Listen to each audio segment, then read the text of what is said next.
In the beginning, God created a world that was perfect. There was no pain, no sickness, no fear, and no death. Every part of creation reflected God's goodness and wisdom.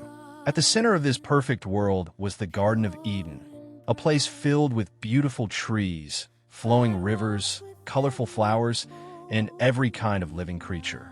Here, God placed the first man, Adam, whom he had formed from the dust of the earth and breathed into the breath of life. Later, God created Eve to be Adam's companion, and together they lived in perfect harmony with God and with one another. God walked with them in the garden, and nothing separated humanity from their Creator. Although Adam and Eve were free to enjoy everything in the garden, God gave them one command.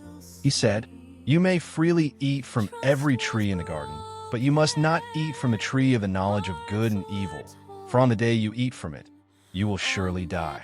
This command wasn't meant to keep them from happiness. It was an opportunity for them to demonstrate their love and trust in God through obedience. One day, the serpent approached Eve. The Bible tells us that the serpent was more cunning than any other creature in the garden. Behind this serpent was Satan, the enemy of God, whose goal was to deceive humanity. Instead of directly denying God's goodness, Satan began with a question. Did God really say you must not eat from any tree in the garden? His strategy was simple: create doubt about God's word. Eve answered that God had only forbidden them from eating one specific fruit. Then the serpent openly contradicted God. "You will not surely die. God knows that when you eat it, your eyes will be opened, and you will be like God, knowing good and evil." The serpent tempted Eve to believe that God was withholding something good from her. Instead of trusting God's wisdom, she began to trust her own desires. Eve looked at the fruit. It appeared beautiful. It looked delicious. It promised wisdom. She reached out her hand, picked the fruit, and ate it. Then she gave some to Adam, who was with her, and he also ate. At that very moment, everything changed. Sin entered the human race. Immediately, Adam and Eve realized they were naked. For the first time, they experienced shame. Fear entered their hearts. They quickly gathered fig leaves and made coverings for themselves, trying to hide what had happened. Sin had broken the innocence they once enjoyed. As evening came, they heard the voice of God walking in the garden. Instead of running toward him with joy, they hid among the trees. God called, "Adam, where are you?" God already knew where Adam was. The question was an invitation for Adam to recognize what had happened. Adam answered it, "I heard your voice, and I was afraid because I was naked, so I hid." Fear had replaced fellowship. God confronted Adam and Eve. Instead of accepting responsibility, Adam blamed Eve. Eve blamed the serpent. Sin had already begun destroying relationships. God pronounced judgment. The serpent would be cursed.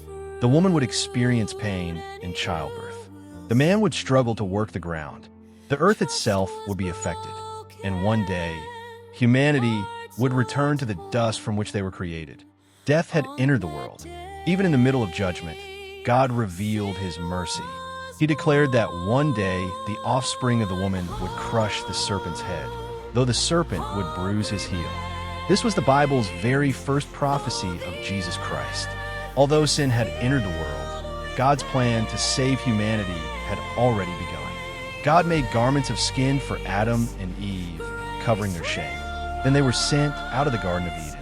At the entrance, God placed mighty cherubim and a flaming sword flashing in every direction to guard the way to the tree of life.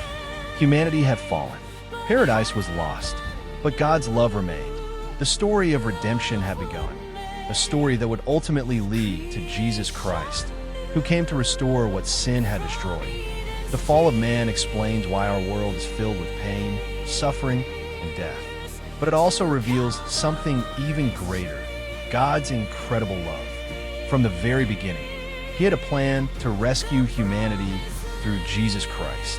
If you enjoyed this video, subscribe and join me as we continue exploring the greatest story ever told, the story of God's plan of redemption. In the next episode, we'll discover how God's promise of salvation unfolds throughout history.